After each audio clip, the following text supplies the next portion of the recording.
See you back. It's been way too long. It's so good to see you. It is so important to me to relate with you, and I feel it means a lot to me. So I wanted to pick up on something you had just sort of mentioned about the importance of sort of also being stressed, not only being in perfect shape and it's Yeah. all good, but as the trigger for awakening. Yes. If you can catch the symptom induction, the Yes. induction of stress, the induction of hatred, the induction of fear, if you can catch it in yourself, that's the beginning of change. I call it symptom cueing. The symptom is your teacher. The Yes. symptom is your entry into awakening. Yes. It's not, yeah. I totally agree. I was before we began to record, I was just telling you that I had this conversation with a colleague who's a mother of two, a photographer, and we were touching upon maybe a photography project we do together. And I said, it's challenging times, and I had a lot of opportunities to practice what I call the croach. And crocheting or crouching is a marriage of a high quality state and a low quality state, if you wish. Like we have an acronym which is coach, which means I'm centered and grounded, I'm open, I'm aware, I use my senses, I'm connected, and I feel I can hold feelings, experiences. And crash means I'm in my coping survival mode. I'm stressed, I'm feeling contracted and reactive and analysis and separate and hurtful. And I said, for me, if I try to put myself in a high quality state in a context that's so intense, I'm just overwhelmed by the task. And so I try to make it more practical. And so now the connection of crouch means when I, as you said, when I notice I'm contracting in my body and I feel very reactive and I notice the emotion of anger or fear or whatever it is, then if I can catch that without judgment, I can actually open to just notice without judgment. I can open to be aware and say, yes, that's what's happening. Yes, I'm stressed. Yes, there's a lot going on. And then use the capacity to maybe practice awareness, like some mindfulness. Now, in the here and now, I'm aware that I see. In the here and now, I'm aware that I hear. In the here and now, I'm aware that I feel, to then come back to the now, to invite resources in that allowing me to stay more present. And then I can turn back to, yes, I'm not all these feelings, I'm more than that. Yes, I'm not my context triggers, I can hold that in connection. And but it's been a lot of crocheting experience for me in the past, personal and collective, and in the location I'm in. So it's been an act of I guess self love, self compassion, to allow myself not to be perfect, but crouch crouch Yeah, into the experience. absolutely. And I mean, I don't believe in perfect. I mean, nature changes every 5 minutes out here. I mean, nature changes. And I see symptoms as adaptations, including the stress, including the freaking out. It's a way to notice that your nest is disturbed, your world is disturbed, Yeah. that you're not in the flow. The flow might be gone. And so I think of a lot of symptoms as the awakening to as the best adaptation possible to the contextual environments that we're in, from our own mental state to our family and job, to our religion, to our nationality, to the global situations. Like we're feeling this chaos and disturbance and lack of rhythm. Nature works in rhythms. At a certain Yeah. time, that crickets start to sing. At a certain time, the birds wake up. the roosters crow, the cows come out. There's a rhythm to nature, but there is not a rhythm to human nature, which is bad for us. And there's this constant molestation of it. So to look at a symptom, and in my opinion, I've always said, and see it as a diagnosis of a person, as if there's something wrong with them because they want help, as opposed to saying, this is beautiful. You have come to this place where you can see what's happening to you. That's called awakening. It's not about being perfect and all these models we have. Oh, are you happy? I'm happier than you are. Oh, I'm richer than you are. I'm doing better than you. Oh, you're suffering. Oh, you must be crazy. No, not at all. You must be awakening. You must be feeling. You must be caring. You must be observing the reality around you, Yes, totally. So I think I told you the greatest compliment I ever got from a client was that she said, I come in here thinking I'm crazy. I leave noticing how disturbed the world is and trying to figure out what to do about it. I said, that's therapy. I mean, that's magical, but in my book, Michele, you're magical anyways. And so you're such a, unique therapist and unique human being that really to me, your message and your body of work of a lifetime is so essential, because we have such a crazy making upside down, constructed reality with such a dense impact on us.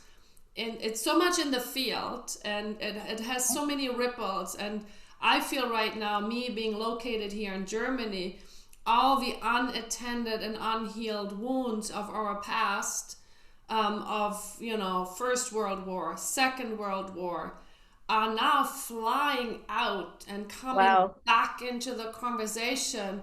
Now it's people making positioning of who is now the good guy and who is the bad guy. So we're dividing people in nationalities, and people feel righteous to know who are the good guys. So we're abandoning now the bad guys. I mean, there are stories happening in Germany right now, which is so...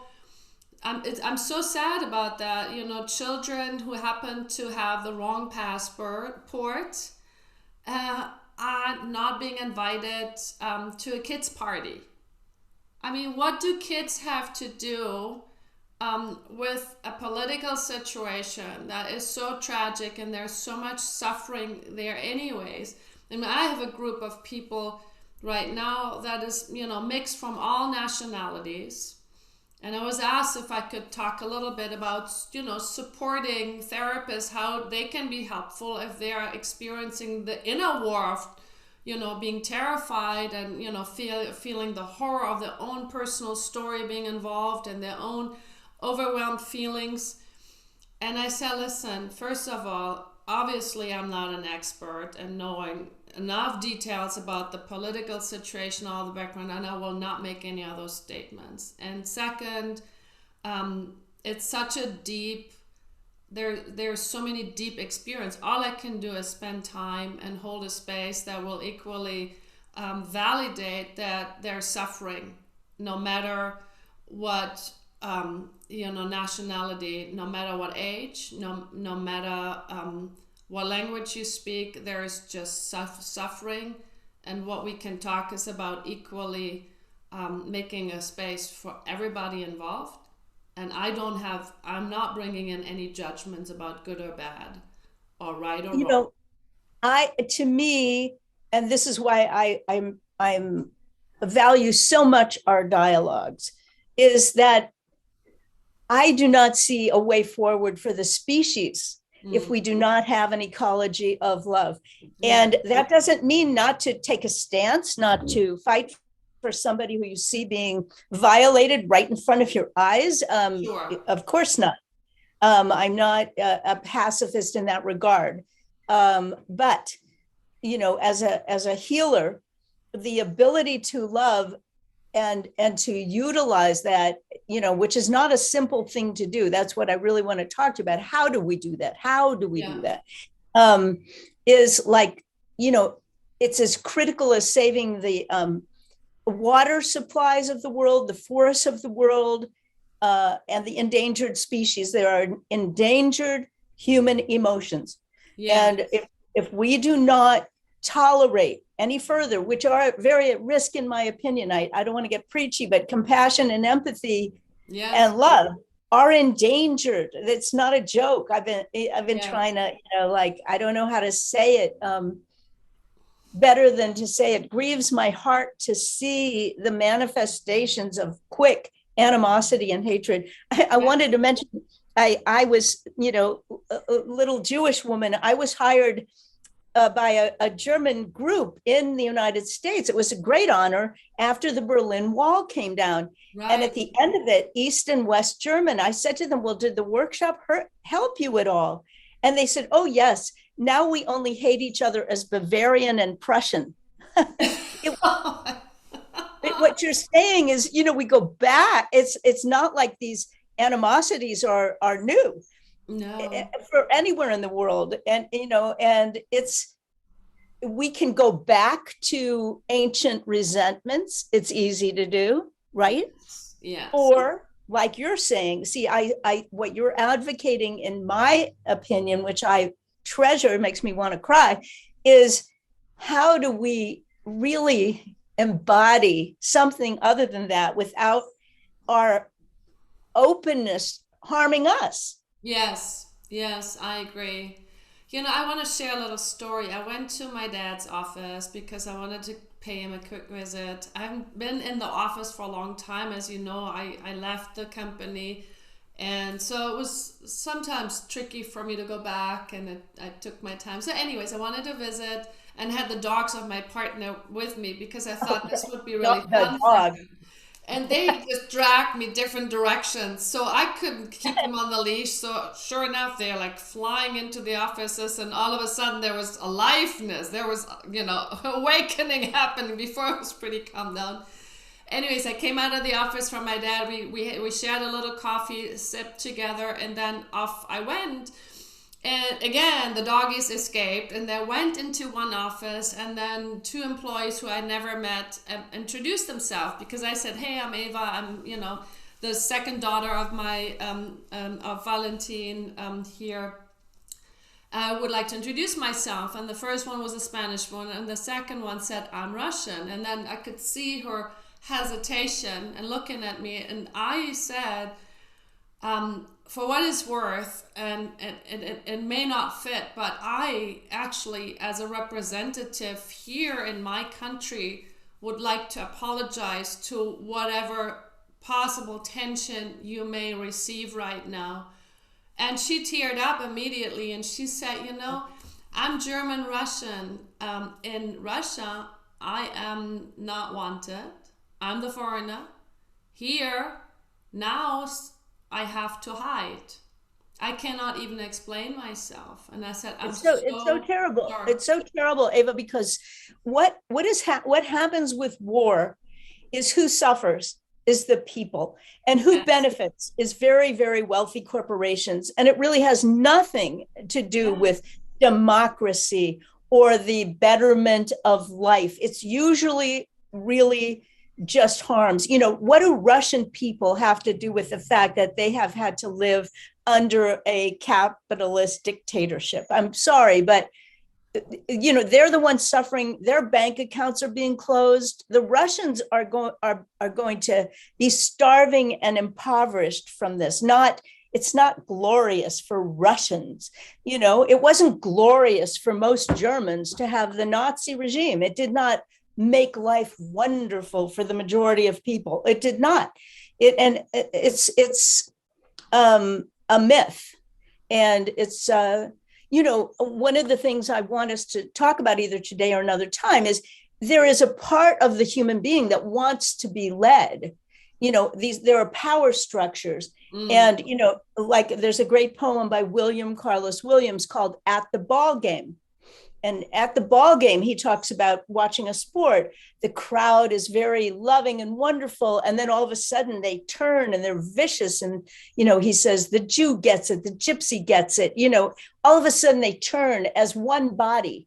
and act, so the mass brain can be mobilized to the detriment of the masses. Yes. Theodore Reich wrote about that. Yeah. So how do we see these unconscious power influences that affect us? And as healers, we have had blinders put on us. Blinders. You gotta. This one. Yeah. Very good. You have to get the bottom of the glass. But we've had blinders put on us by diagnoses. Oh, you come in, Ava, and you talk about this. I'm like, oh, poor Ava, you must be a blah, blah, blah. Mm-hmm. And now I don't have to see a person. There's no person, there's no story. Right. If I look at it the way you and I look at it, each person is a cross-section of the entire species at this moment. Yeah. And you, Ava, walked into your father's office with your hyperactive dogs, and you saw a human being, and you saw a slice of her, that she was a slice of the species at this time. And that made her cry. Now, how do we tell this to therapists? That's what we can do. We can connect to the real human being. That was healing for both of you. Yeah, totally. I mean, I think it was one of those golden moments that lasted for a very short time window, and it left both of us a little bit transformed. And the only thing I said, because she said I don't want to get into details, and I said I just wanted to share that, and I really hope I can be a part of a solution, which is we are all part of the same human body. And I wish that we could all imagine that there's this gigantic one human body, and we all play a little piece of that body. I may be the little finger this time, and you may be a toe, and somebody else is the nose. And I sometimes have these, I create these somatic experiences where I have people be in a circle. So it's, let's say there are 20 people, they're holding hands in a circle, and then very mindful, I let them tangle with each other. So they go, one opens the arm, but they stay connected with the hands. And at some point we really create a knot. And then it seems at some point that there's no way to unknot the knot. And so I will guide them to say, really look for where the opening is, and if you're too twisted and tangled, then take a pause and breathe and invite somebody to come a little closer to you. Find the opening and imagine how we are all part of one body. So we want to breathe, we want to think, we want to move as one entire body, and you can imagine which body part you like to be at this time. And so we make sure that every body parts comes out of the entanglement until we come back into the circle. And the funny experience that happens is you start in a circle where you're facing inward. And if the exercise works out really well, then everybody happens to be in the same circle, still holding hands, but now they're facing outside. Wow. And that's how the kind of the magic happens. So then you're facing a different direction. And that's beautiful. That's the way I have talked about that, similar, but without the beautiful enactments that you're doing, experiential enactments that you're doing with groups. Yes. Is that the symptom is a trance, that it is is suggested, and when in your model the knot is the symptom. Yes, and exactly. How do we understand it, though? By cutting it off, drugging it, medicating it, stopping it, disapproving it, condemning it, or by seeing, how do they unwind together from this knot, getting as many people as you can that were part of the knot making to unknot. Yes. Unknot. To unknot the knot. And I think what everybody really has quickly an inside out and a bodily experiences, what really matters is timing, slow it down. That's right, slow, patience. What's that? What's that? Patience and the time of swish, I don't like you, unless next. So really the patience to wait, to settle, to not do for a moment, to stay Right? curious. You got to be Yes. uncertain. I don't know where the opening is, but I keep my senses open. And also to say yes, because if there's a slight pull and there is enough space for me to move, I have to say yes, because if one body part of the cycle blocks and says no, nothing else moves. So it's also the, oh yes, you find a way this way, okay, great, I'm gonna follow you, I'm gonna go with that. So it's also those ingredients that you quickly kind of learn. You utilize what's possible. It's a yes, it's a slowing down, it's using your senses and finding the, I guess, the ripple, how everything is connected to everything else. It's And beautiful. Yeah, it's beautiful. Many decades ago, this man, Charlie Moulton, who was the choreographer for Baryshnikov, came to study with me. And he originally wanted me to hypnotize. He read my book, which he was a choreographer, and he said he wanted to work together. And I've always loved dance, yes, like you. And you're he a great said, dancer. "Well, I've now seen you dance. I can barely, I'm glad to be walking, let's put it like that. But Charlie wanted to hypnotize his dancers to work harder. And I said, no, you can, there's the door and you can leave. I don't do that. Mm. No, but I would work with you to create a thing that we made up at the time. It's since become a thing called trance dancing. And we gathered several groups and we did trance dancing. What you're doing is such a beautiful development from that onto this choreography of uh, getting into problematic places and collective problem solving. So it's Yes, very, very beautiful.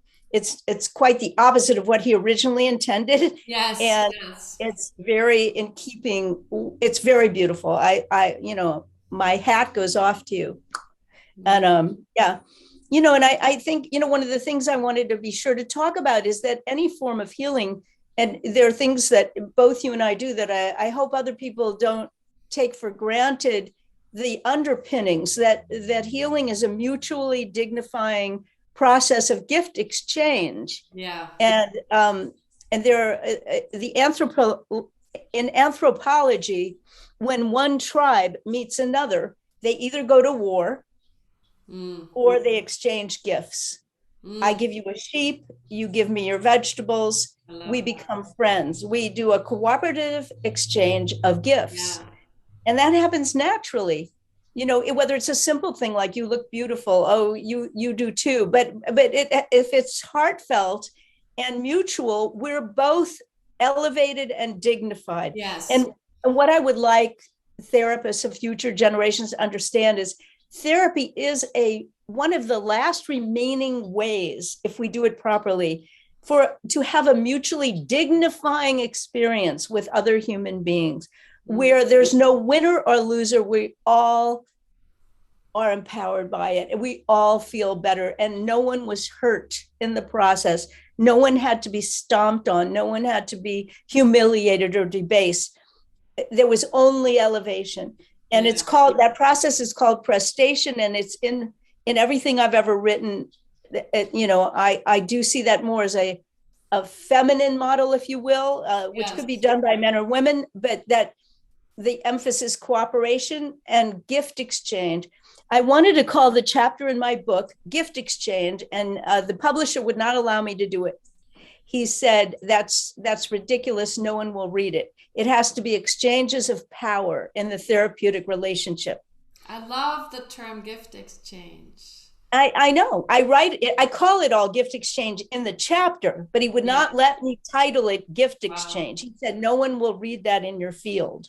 Yeah. And this was 35 years ago or 40 years ago. Wow. I Yeah. also love how this the same connection can either way be a war separation or that gift exchange, and take that as a beginning point, as a metaphor for what the context of being with a client. Either way, if you're a therapist or a coach or another change artist, but when you sit in the space of holding this idea that this is a gift exchange. I think that's such an important beginning point. And to me, I, as you know, I come from the tradition of Virginia Satir's work, and she had this idea of using the therapist self in the process, and I know that you're doing that as well, that you bring yourself into the conversation. But what I got from that too is to really notice in every session what the core needs that you're bringing into the conversation that haven't been met, so you're feeling hurt and struggling. I know those core needs, and having them been met or not met myself in my own personal experiences and my own challenges. So I meet you on that level. We are the same on that level, on that human level. That's right.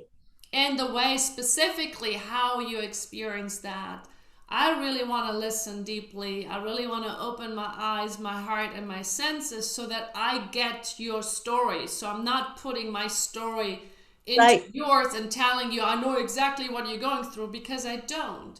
And I try to really hold those two levels of experiences to say I meet you in empathy with the core challenge I know. And I know my story attached to it, and I'm not the one talking about me here right now, but the way you specifically experience that, and you talk about family trances or problem trances in that regard, I like to know how specifically you in that trance experience that, so that we can find the knot, be curious about the knot, and then unknotting the entanglement and see how we can find a different way for you to be with that. But that's to me an important piece in terms of meeting and real connecting, and not sitting there as an expert kind of disconnect and say, oh, you have a problem over there. I say to my clients, I'm helping you now, you'll help me later. We don't, in other capacities. I'm not, and I joke a lot with them. I mean, they know, I used to say when I had a little family in the house, I do family therapy, and they'd say, yes, that's why we're here. And I said, my treatment is this: when you leave here, you see how dysfunctional my family is, and you leave feeling better. That's the treatment. So, and unfortunately, there was some truth to it, but but I never did the I'm better, I have it together. And you don't have to. You can be a real person with your own problems and still totally be focused on and useful and helpful and loving to another person. You do not have to be some professional, formal, like pretentious. It's not, like I said to you today, I managed to comb my hair. So it's a good day. Good hair. But, it's like, everybody has, it's just I don't want to propose a model of the professional as having it all together, and it's not real. I remember so many times I taught at conferences where the therapists were almost presenting themselves as gurus, and they were each enlightened. I heard them on the airplane complaining about their husbands or their wives or their mortgages or their something, and talking trash, you call it, then they get up in front of the audience. So, I think one of the last conferences I did, I won't be going back there either. There were so many things I saw at the conference that I did not feel a part of. But at this, I said when I started talking about trauma, this was, very early on when it wasn't really being discussed yet. I said, I am not a guru yet, like most of the other presenters, but I'm very, very close. But if you need a guru, you should probably leave this class right now, because you should have known me when I was 30 and I had answers. Now I am whatever I was, 60, and I have questions. So 5 people got up and walked out, and I thanked them. And I said, okay, everybody, let's talk about trauma. I tell you, you tell me, let's get to work, But you know what I mean? I don't, I did that on purpose. It might have seemed just comical, but I was making a point. And one last thing I wanted to say, I get so excited about everything you say. I have 20 thoughts, you know, I'll Good. censor, I try to censor myself. But when you did what you did with the Russian woman, which again makes me cry, she told you to when to stop. She Mm-hmm. told you, I don't really want to go into this further. And Mm-hmm. you stopped. You see, like that's another thing I try to teach therapists. Yeah. No matter what your contract is with the person, if you're a healer and they say that's enough, that doesn't mean you failed. That means it's enough. It's good enough. Yes. It's good enough. And then, you know, that's where our ego, but I'm the healer. I could fix it better. Yeah. You know, Yeah. you can't. I like to use the metaphor of washing soap, for the washing machine.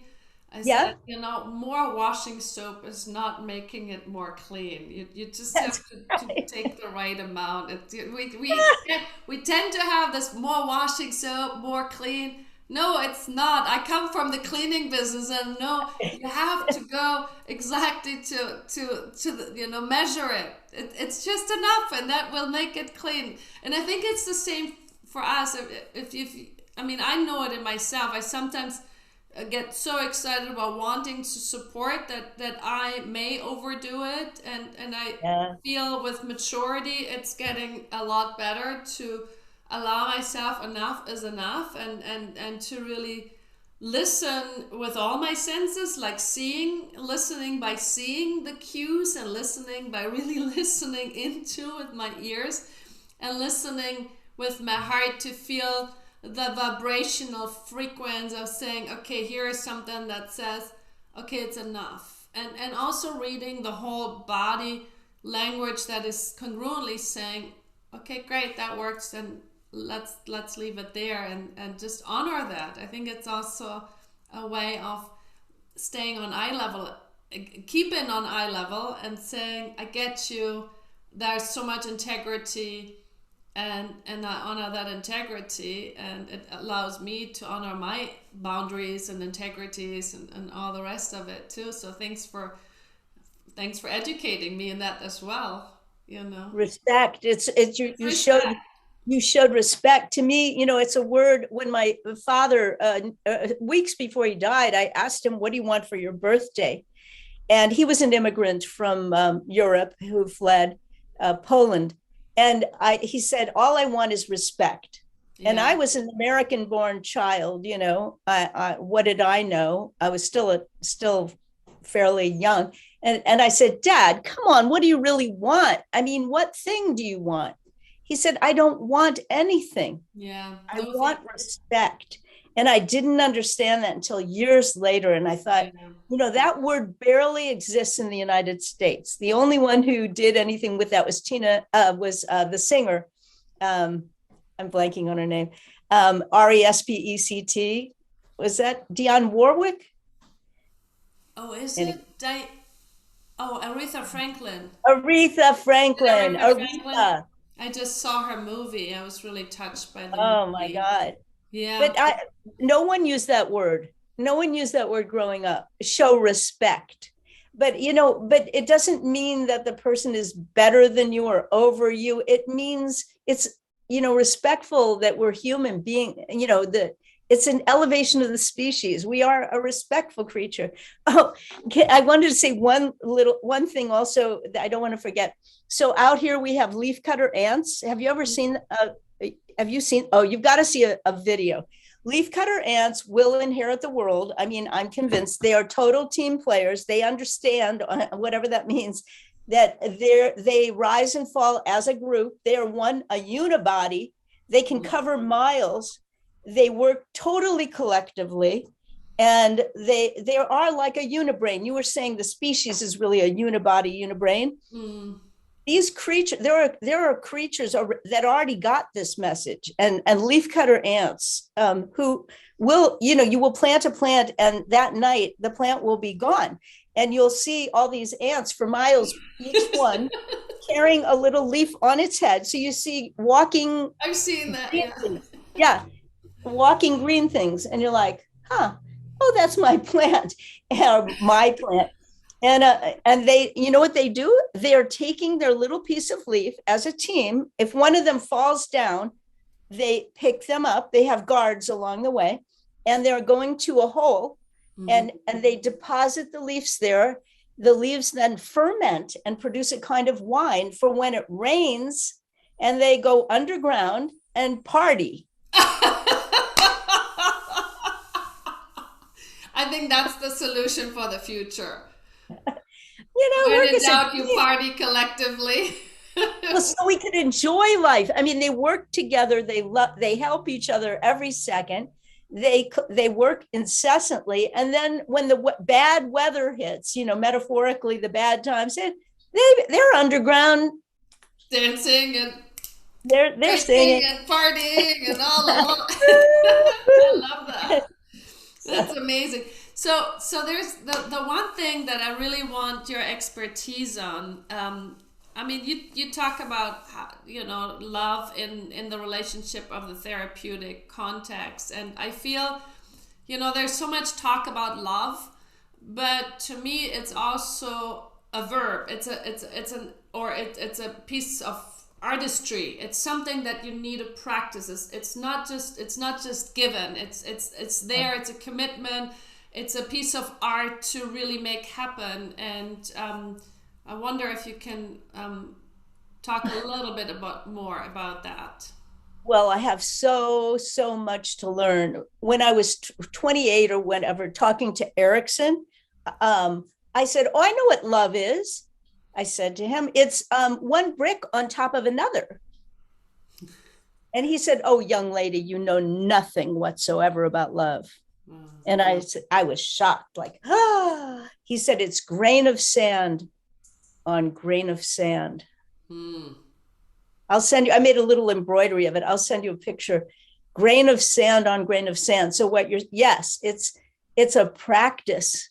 It's not a given. And it relates to, do you understand racism? Do you understand cruelty? Do you understand the opposites? Do you understand how pervasive they are? Do you understand jealousy in others and in yourself?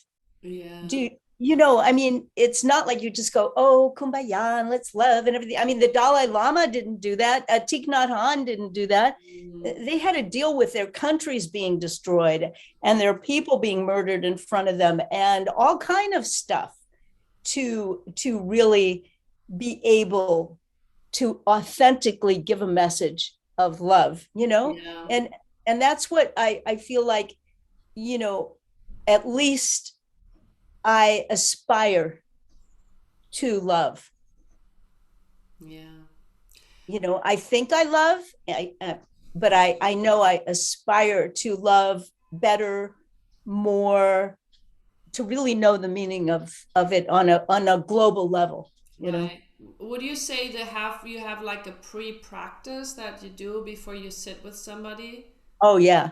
I mean, before I sit with anybody, I have to clear my brain. I have to completely be clean. And it's been very hard to do under COVID, Mm. being Yeah. closed in, having people running around. I mean, I see all these wonderful therapists with suddenly they're trying to focus. The child is running in and out of the room. The Mm. husband is Yeah. mad at them Yeah. about something in the other Right. room. Yeah. The Yeah. animals are barking, whatever. And it's very, very challenging. So, but I like they have to clear my field as best I can Right. and, Yeah. and be available, be Mm. available. They have the word here, disponible, available. Available. Yes. And that's the word, can I be in my imperfect self, the best version of that I can? Mm-hmm. And that is loving. What I hear you say is also you including the possibility that maybe this may not be the perfect day and you can just clear that much, but not 100%, and holding that limitation with loving compassion yourself and say that's the best version of me that I am fully making available right now, and let's leave it at that. So it also, I hear it that you allow your own work in progress to be part of the conversation as well. It has to be. I mean, I'm only, and when I was in Italy and I saw the Michelangelo statue, the David in Florence, Yeah. So outside that is Michelangelo's Prigionieri, Prisoner series. Mm-hmm. And, in the aisle walking up to the David, there are a bunch of statues, and they are of unfinished figures. They're called the Prisoner series, and they're coming out of the stone. And I ended one of the speeches I gave at the Erickson Congress saying, we are all works in progress. Yeah. Emerging from stone. Yes. Toward our humanity. And I'm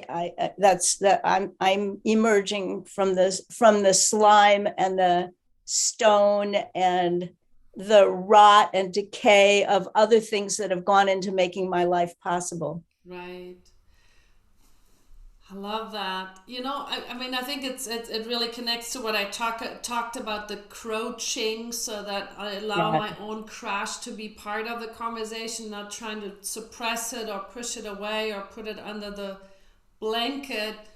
And to me, I felt, I heard you also say that our own, I guess, maybe conditioned learned shadow side, like jealousy, you shouldn't be jealous, or envy, or whatever it is, that I need to have those unpleasant experiences in order to sit authentically with somebody else going through that core challenge themselves. If I have never touched those experiences, how could I compassionately and lovingly be with them in helping them through the process? And to me, that feels like we need to be willing to look at what has been under our own covers and bring it to our own awareness and do our own shadow work, I guess, to in the Tao of the Woman. I put it like this, where I had an understanding also of what you're saying, that our pain and our grief can be a source of opening for us to transmit love to someone else. Yes. That never underestimate the healing power of your own own suffering, the fertile ground. I mean, death is part of life. Suffering is part of creating. Yeah. And it's not just a trivial statement. I mean, look around nature anywhere. Yeah. Without death, without suffering, without all of that, there would not be the accumulation of what's needed for fertile soil for other things to grow. I mean, it's real. I'm trying to understand all this, even as I'm talking about it. I'm trying to understand it. Right. Yeah. And you are, and it's very exciting to me because we're in different parts of the world from different cultures and countries. And here we are discovering the same things. And that's so precious. It is. It is. Yeah. I had this, just in finishing up, I had this conversation with my partner, and he was really down because there's so much going on with the economical side of their business. They're struggling, as every day is an unusual day, and it's really tough in this arena right now. We met as he just finished his marriage of 20 years. So, I mean, that's a process still to let go and grieve. His mother is in the process of dying. And, there's adjustments of the grown-up two kids. They went to university. So it's also empty nest. So there's a lot of goodbyes, a lot of intense challenges, plus health challenges on top of it. And so yesterday, and we usually find an entrance for humor, but yesterday I really felt him like, he's like, I don't know, and I don't know where to put my attention, because I mean everything is just depressing and frustrating, and I was just sitting with that and said, yes, I really get that. And when I hit those places myself, I really try to be very simple to what is something that is happening of appreciation and of validation from me in this moment right now, which brings me, I am very grateful for having found you, or have the universe brought you to me, and we're having these possible conversations. I'm really grateful for the richness of the exchanges that we have. And so I said, I look for the little things that are there and that I can be really noticing and not discounting in the midst of all the gray, Yeah. gray. I was just thinking that before we talked, that as much as there's just absolute chaos, and your partner sounds so wonderfully in touch with his feelings, which is so rare, and sharing them with you, and you're caring. It's so beautiful to know about it. And that at the same time, good angels come to us, and we've been that for each other. And even here, with all the challenges of the third world in a mountain countryside area, with all the problems, a good angel will appear. Someone will come and do something so human, like you did with a German Russian woman. Just touch, Yes. touch. And it reminds me and awakens me to, like, the magic is still there. There's still possibility. Um, there's still beauty, and that's what I wanted us to talk about. We kind of did that. There's a quote: dream as if you will live forever, and live each moment as if it's your last. Wow. And when I talk to you, I feel like I'm doing that.